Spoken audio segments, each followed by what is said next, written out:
कक्षा 10वीं गणित त्रैमासिक परीक्षा के लिए हम आपको पिछले वीडियो में बता चुके थे कि आपके किस चैप्टर से क्या टॉपिक पूछा जाना है, यानी कि किस प्रकार से क्वेश्चन बनेंगे। इस वीडियो में मैं आपको 2 अंक के सभी क्वेश्चन बताऊंगा, जो कि आपकी त्रैमासिक परीक्षा में जो अध्याय आपके आने हैं, 7 अध्याय आने हैं आपके 1 से लेकर के 7 तक, है ना। तो आपके सभी अध्यायों के मैं सबसे ज़्यादा इंपॉर्टेंट 2 अंकीय प्रश्न लेकर के आ चुका हूँ। ये सभी प्रश्न यदि आप कंप्लीट कर लेते हैं तो आप निश्चित ही त्रैमासिक परीक्षा में एक अच्छा स्कोर ला पाएंगे। यहाँ पे देखेंगे अध्याय नंबर 1 है आपका वास्तविक संख्या। इससे 3 2 अंकीय क्वेश्चन मैंने यहाँ पे तैयार किए हैं। इनमें आप अच्छी तरीके से देखेंगे। यहाँ पे सिद्ध कीजिए कि √3 एक अपरिमेय संख्या है। वेरी वेरी मोस्ट इंपोर्टेंट है, बार बार ये क्वेश्चन पूछा जाता है, तो आप इसे जरूर से कंप्लीट कर लेंगे। अगला है आपका HCF, आपको 306 और 657 का 9 दिया गया है, आपको LCM इसका ज्ञात करना है, तो LCM और HCF निकालना सीख लीजिएगा। अगला है आपका संख्या 6, 72 और 120 का अभाज्य गुणनखंड विधि द्वारा HCF और LCM ज्ञात कीजिए। HCF और LCM आपको ज्ञात करना सीख लेना है अभाज्य गुणनखंड विधि द्वारा, है ना।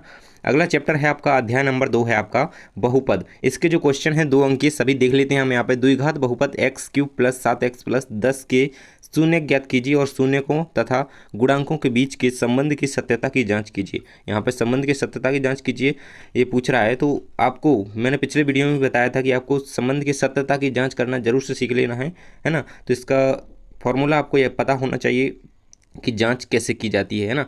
ये एक द्विघात बहुपद ज्ञात कीजिए जिसके शून्यकों का योग तथा गुणनफल क्रमशः जानते हैं। यहाँ पे शून्यकों का योग जो कहा गया है वो क्रमशः कहा गया है, तो योग जो पहले लिखा है वो होगा और गुणनफल जो बाद में लिखा है वो होगा। क्रमशः ऐसे होता है ना।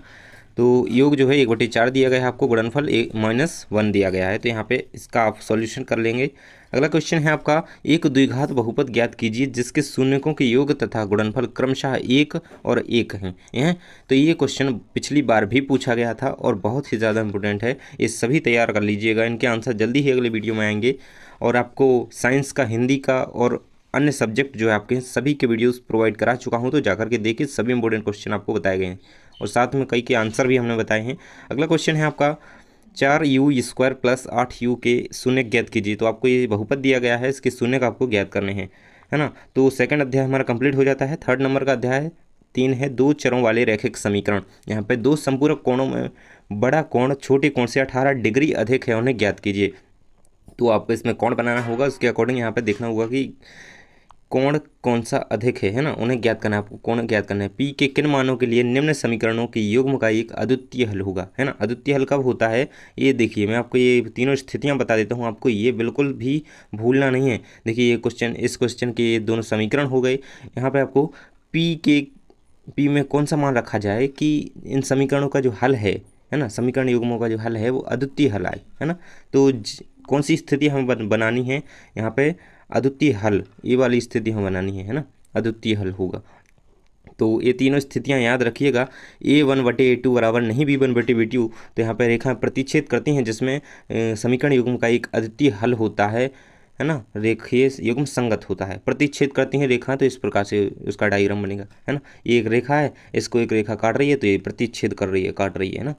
अगला है आपकी स्थिति क्या है, A1/A2 बराबर B1/B2 बराबर नहीं C1/C2। यहाँ पे ग्राफीय निरूपण में रेखाओं क्या रूप क्या होगा, यहाँ पर रेखाएं समांतर होंगी। समांतर का मतलब होता है जब दो रेखाएं ऐसी खींची जा रही हैं तो दोनों बिल्कुल बराबरी पे हों, दोनों कितनी भी अनंत तक बढ़ती जाएँ, कभी मिलेंगी नहीं, तो वो समांतर रेखाएं कहलाती हैं। यहाँ पर ये अगर स्थिति आपकी बनती है तो वो रेखाएं समांतर होंगी और समीकरण युग्म का कोई हल नहीं होगा, क्योंकि रेखाएं कहीं टकराएंगी ही नहीं, तो उनका कोई हल नहीं निकल सकेगा, यह युग्म असंगत होगा, है ना। अगला आपका जो है यहाँ पे दिया गया है स्थिति A1/A2 बराबर B1/B2 बराबर C1/C2, तीनों इक्वल हैं यहाँ पे। तो ग्राफीय निरूपण में रेखाएं क्या होगी, संपाती। संपाती का अर्थ क्या होगा, एक रेखा खींची गई है, उसी के ऊपर यहाँ पे दूसरी रेखा खींची जाती है, उसी के ऊपर जस्ट यहाँ पे, तो ये संपाती रेखा कहलाती हैं।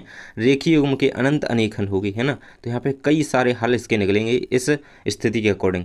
तो ये तीनों स्थितियाँ याद रखिएगा और ये रहे आपके इस चैप्टर के 2 क्वेश्चन। यहाँ पे ये रहा आपका चैप्टर नंबर 3। चैप्टर नंबर 4 देख लेते हैं। यहाँ पे द्विघात समीकरण आपका चैप्टर नंबर 4 है, तो इसके सभी 2 अंकीय क्वेश्चन देख लेते हैं। यहाँ पे देखेंगे द्विघात समीकरण पहले होता क्या है जान लेते हैं। ऐसा समीकरण जिससे अज्ञात राशि की अधिकतम घात 2 हो, जिस अज्ञात राशि की अधिकतम घात 2 होती है उसे द्विघात समीकरण, है ना। 2 घात हो तो द्विघात समीकरण, 3 घात हो त्रिघात और 1 घात हो तो उसे रैखिक समीकरण कहते हैं, है ना। तो ये याद रखिएगा। विभक्त कर का सूत्र क्या होता है, D = B² - 4AC। इसे आप याद रखेंगे, इससे इस चैप्टर के क्वेश्चन आंसर सॉल्व होने हैं। प्रश्न नंबर 10 है आपका द्विघात समीकरण।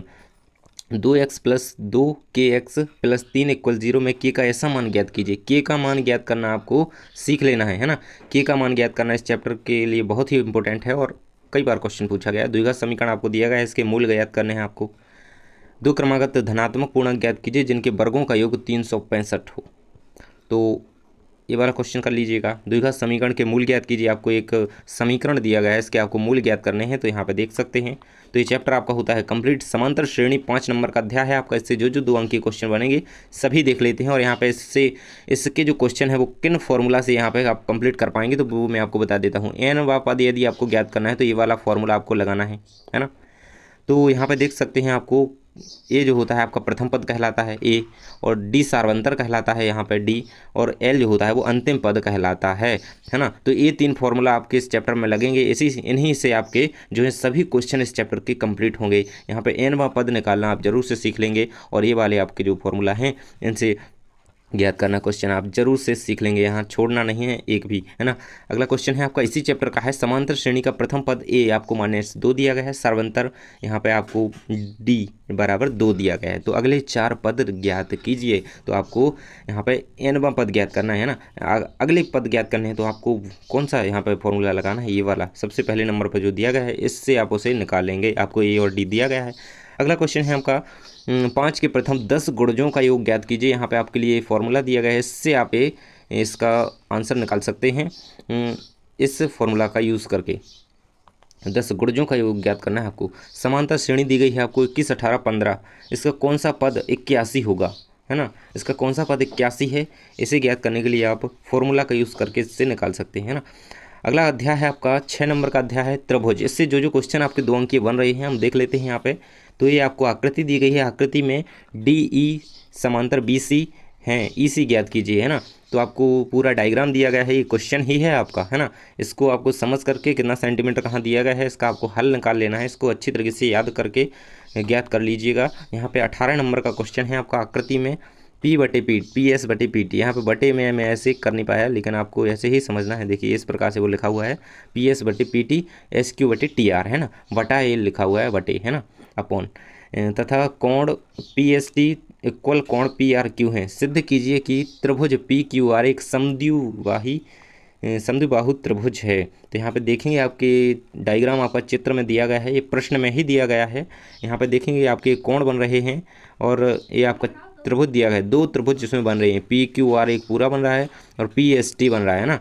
तो समद्विबाहु त्रिभुज है, आपको ये सिद्ध करना है, तो इसे देख लीजिएगा। यहाँ पे इस चैप्टर के हम कुछ सम इम्पोर्टेंट पॉइंट समझ लेते हैं। तो आपको ये जरूर याद रखना है कि जब त्रिभुज समरूप होते हैं तो उसके लिए क्या स्थितियां होनी चाहिए कि त्रिभुज समरूप है, हम कैसे पहचानें। तो आप समझ सकते हैं कि अगर त्रिभुजों के संगत कोण बराबर हैं तो समझ जाइए कि त्रिभुज समरूप हैं, है ना। उनकी अगर संगत भुजाएं एक ही अनुपात में हैं तो समझ जाइए कि त्रिभुज समरूप हैं। ये आपको याद रखना है दोनों पॉइंट। अगला आपको इस चैप्टर में करना क्या है कि आपको इस चैप्टर में जो थेल्स प्रमेय है वो आपको अच्छी तरीके से याद कर लेना है ना। उसे आधारभूत आनुपातिकता प्रमेय भी बोला जाता है। तो थेल्स प्रमेय का कथन यहाँ पर नीचे दिया गया है, देख सकते हैं। एक त्रिभुज की एक भुजा के समांतर खींची गई रेखा अन्य 2 भुजाओं को जिन 2 बिंदुओं पर प्रतिच्छेद करती है वे बिंदु भुजाओं को समान अनुपात में विभाजित करते हैं। तो ये आपका थेल्स प्रमेय का कथन है, इसे जरूर याद रखिएगा। यहाँ पे ये ऑब्जेक्टिव में भी पूछा जा सकता है एक वाक्य में, है ना। तो पिछली बार पूछा गया था इसलिए मैं बता रहा हूँ। यहाँ पे आधारभूत आनुपातिकता का विलोम सीख लेंगे, यानी कि थेल्स प्रमेय का विलोम। तो ये भी पूछा जाता है, तो आपको इसको सिद्ध करना भी सीख लेना है ना। यहाँ पे आपको कथन दिया गया है। अगला चैप्टर है आपका निर्देशांक ज्यामिति और त्रैमासिक परीक्षा के सिलेबस से ये लास्ट चैप्टर है, तो आपको इसे जरूर कंप्लीट कर लेना है। इसमें ये तो इम्पोर्टेंट है ही कि मूल बिंदु के निर्देशांक 0, 0 होते हैं, जरूर से याद रखिएगा। मूल बिंदु के निर्देशांक क्या होते हैं, 0, 0। आगे देखेंगे हम यहाँ पे क्वेश्चन आपका बिंदु 0, 0 और 36, 15 के बीच की दूरी ज्ञात कीजिए। आपको दूरी सूत्र से यहाँ पे ज्ञात करना है। आपको दूरी सूत्र क्या होता है, 2 बिंदुओं के बीच की दूरी यदि आपको ज्ञात करनी है तो आप इस फॉर्मूला का यूज़ करेंगे जो कि आपको यहाँ पे दिया गया है ना। पहला जो क्वेश्चन है आपका ये 19 नंबर का, यहाँ पे देख सकते हैं 0, 0, 36, 15 के बीच की दूरी ज्ञात करना है। तो आप इस फॉर्मूला के अकॉर्डिंग इसे ज्ञात कर सकते हैं, इनके बीच की दूरी ज्ञात कर सकते हैं, है ना। ज्ञात करने के लिए, दूरी ज्ञात करने के लिए यही फॉर्मूला यहाँ पर लगेगा। उस बिंदु के निर्देशांक ज्ञात कीजिए जो बिंदु -1, 7 और 4, -3 को मिलाने वाले रेखाखंड को 2:3 के अनुपात में विभाजित करता है। तो यही सूत्र आपका इसमें लगाया जाएगा, है ना। तो इस प्रकार से आप ये सभी कंप्लीट कर सकते हैं। क्वेश्चन जो मैंने आपको बताया सभी कंप्लीट कर लीजिए। और इसी प्रकार से मैं आपके साइंस के इंपॉर्टेंट क्वेश्चन के साथ आंसर भी प्रोवाइड करा चुका हूँ, तो आप जाकर के देखिए। इंग्लिश के भी आ चुके हैं आंसर, सभी विषयों के मैंने आपको करवा दिए हैं, है ना। जो भी आपके सब्जेक्ट रह गए हैं उनके जल्दी ही इंपॉर्टेंट क्वेश्चन आपको प्रोवाइड कराए जाएंगे। तो मिलते हैं अगले वीडियो में। चैनल को सब्सक्राइब करके रखिए, क्योंकि अगला वीडियो कभी भी आ सकता है। इनके आंसर यदि आपको चाहिए तो जरूर से कमेंट बॉक्स में बताएं। और ये वीडियो बनाने में बहुत मेहनत लगती है यहाँ पे आपके लिए कंटेंट तैयार करने में, क्योंकि जितना पढ़ने में मेहनत लगती है उतना ही ये सभी जो आपका स्टडी मटेरियल है वो तैयार करने में भी लगती है। तो चैनल को सब्सक्राइब कीजिए और टेलीग्राम ग्रुप जरूर ज्वाइन कीजिए। Thanks for watching. मिलते हैं अगले वीडियो में।